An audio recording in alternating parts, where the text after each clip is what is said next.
네, 오늘 아침에는 시편 75편 말씀으로 하나님의 승리를 소망하는 자의 삶의 모습이라라는 제목으로 함께 묵상하도록 하겠습니다. 지난 금요일 찬양기도 때 나오신 분들 기억하시겠지만 나다나엘의 기도를 통해서 기도의 세 가지 중요한 요소를 함께 나눴죠. 그것은 대상, 목적, 그리고 태도였습니다. 기도에는 분명한 대상이 있죠. 우리의 기도의 대상은 오직 하나님이십니다. 그리고 기도 안에는 목적이 있습니다. 우리가 왜 기도하는가, 무엇을 구하고 무엇을 고백해야 하는가 분명해야 합니다. 마지막으로 중요한 것은 기도자의 태도이죠. 우리가 어떤 마음과 자세로 하나님께 나아가는지가 중요하다라는 것이죠. 이 세 가지는 찬양에도 동일하게 적용됩니다. 찬양에도 대상이 있고 목적이 있고 그리고 우리의 태도가 담겨져야 하죠. 그 태도를 통해 우리의 마음과 감정이 담긴 분위기가 드러나기 때문입니다. 이런 관점으로 오늘 본문인 시편 75편을 한번 보도록 하겠습니다. 본문의 제목을 보면 아사벳이 인도자를 따라 알다스햇에 맞춘 노래라고 표기되어 있죠. 여기서 알다스햇이라는 것은 찬양의 음유를 표기한 것입니다. 정확히 어떤 멜로디인지 오늘은 알 수는 없지만 그 뜻은 멸하지 마소서라는 간절한 외침이라는 의미를 가지고 있습니다.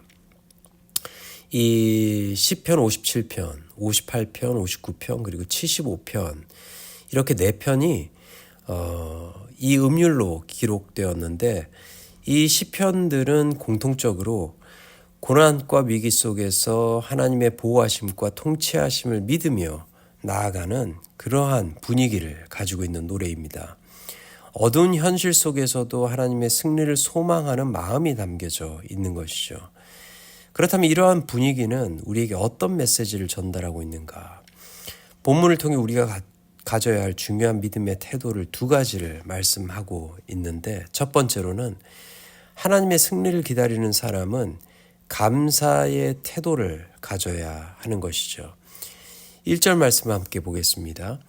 하나님이여 우리가 주께 감사하고 감사함은 주의 이름이 가까움이라 사람들이 주의 기이한 일들을 전파하나이다.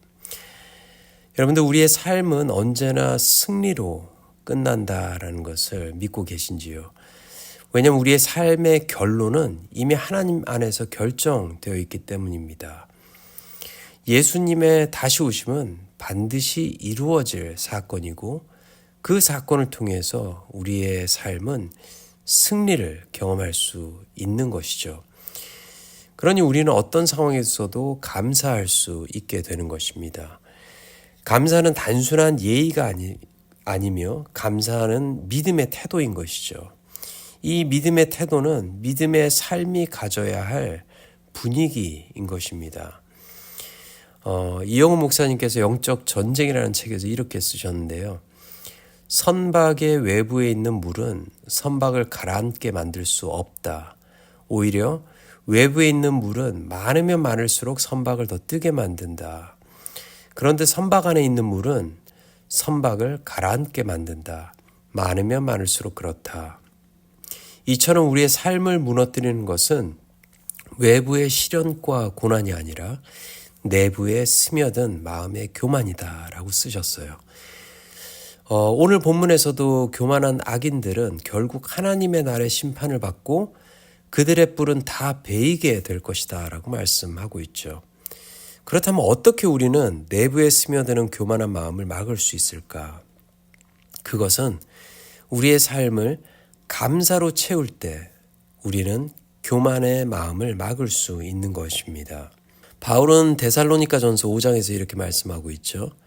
항상 기뻐하라, 쉬지 말고 기도하라, 범사에 감사하라. 이것이 그리스도 예수 안에서 너희를 향하신 하나님의 뜻이니라. 그리고 이어서 데살로니가 5장에서 말씀하고 있는데 이렇게 말씀합니다. 우리 주 예수 그리스도께서 강림하실 때 흠없이 보존되기를 원하노라. 이 감사는 우리의 모든 감각과 마음을 주님이 다시 오시는 그날 또 하나님께로 향하게 하며 주님이 오시는 날을 소망하며 인내할 수 있는 마음을 갖게 하는 것이죠. 어려움 속에서도 하나님의 계획과 승리를 바라보며 오늘 하루를 견디게 하는 영적인 힘을 갖게 하는 것입니다. 감사는 우리를 다시 달리게 합니다. 우리가 넘어져 있을 때 다시 일어나 목적지를 향해 달려갈 수 있도록 우리를 돕는 것이, 또 우리 안에서 역사하는 것이, 감사하는 마음을 가질 때 우리는 그런 것들을 경험할 수 있게 되는 것이죠. 저와 여러분들의 오늘의 하루, 감사로 가득 찬 하루가 되기를 소원합니다.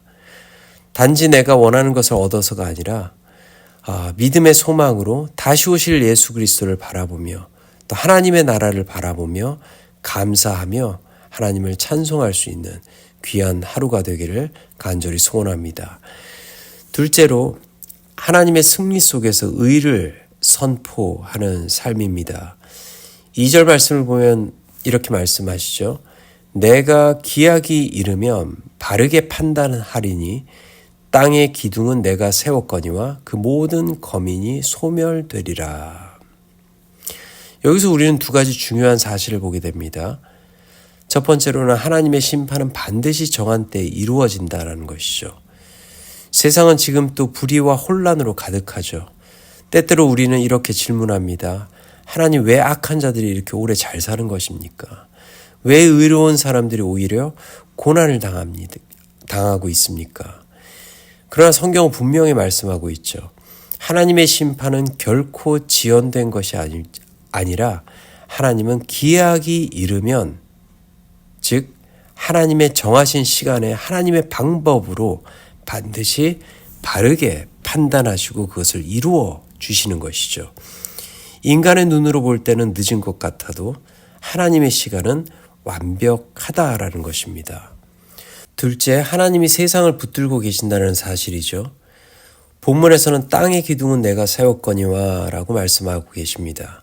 세상은 결코 인간의 손으로 유지되는 것이 아니죠. 하나님의 주권과 능력으로 지금 이 순간 또 유지되고 있습니다. 이 사실을 믿는 사람들은 두려움 대신 확신으로 살아갈 수밖에 없습니다. 세상이 흔들려도, 정치가 불안해도, 경제가 요동쳐도 하나님께서 이 세상을 붙들고 계시기 때문에 우리는 흔들리지 않게 되는 것이죠. 오늘날 세상은 무엇이 옳고 그른지를 혼동하고 있습니다. 세상이 말하는 정의는 시대마다, 문화마다 달라지죠. 그러나 하나님의 의라는 본질은 변하지 않는다라는 것을 우리는 기억해야 할 것입니다. 믿음의 사람들은 그 하나님의 의를 세상에 알려야 하죠.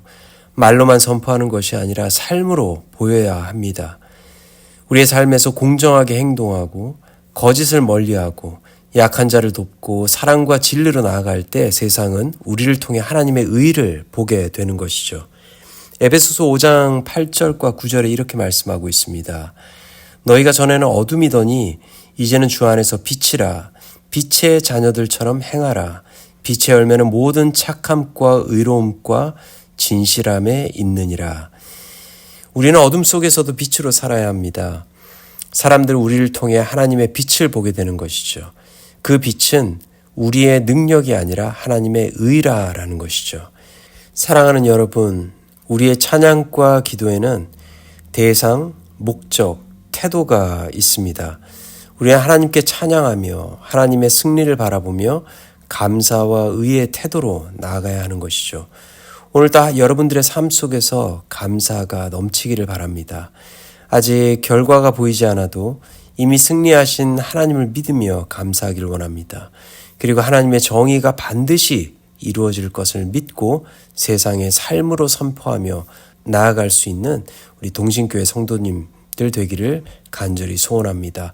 어두운 세상 속에서 우리는 여전히 알다스헷, 멸하지 마소서라고 부르짖고 있습니다. 그 부르짖음 속에 담긴 믿음은 하나님이 반드시 우리를 승리로 이끄신다라는 소망인 것이죠. 그 믿음으로 오늘 하루로 나아갈 수 있는 저와 여러분들 되기를 간절히 축복합니다. 함께 기도하도록 하겠습니다.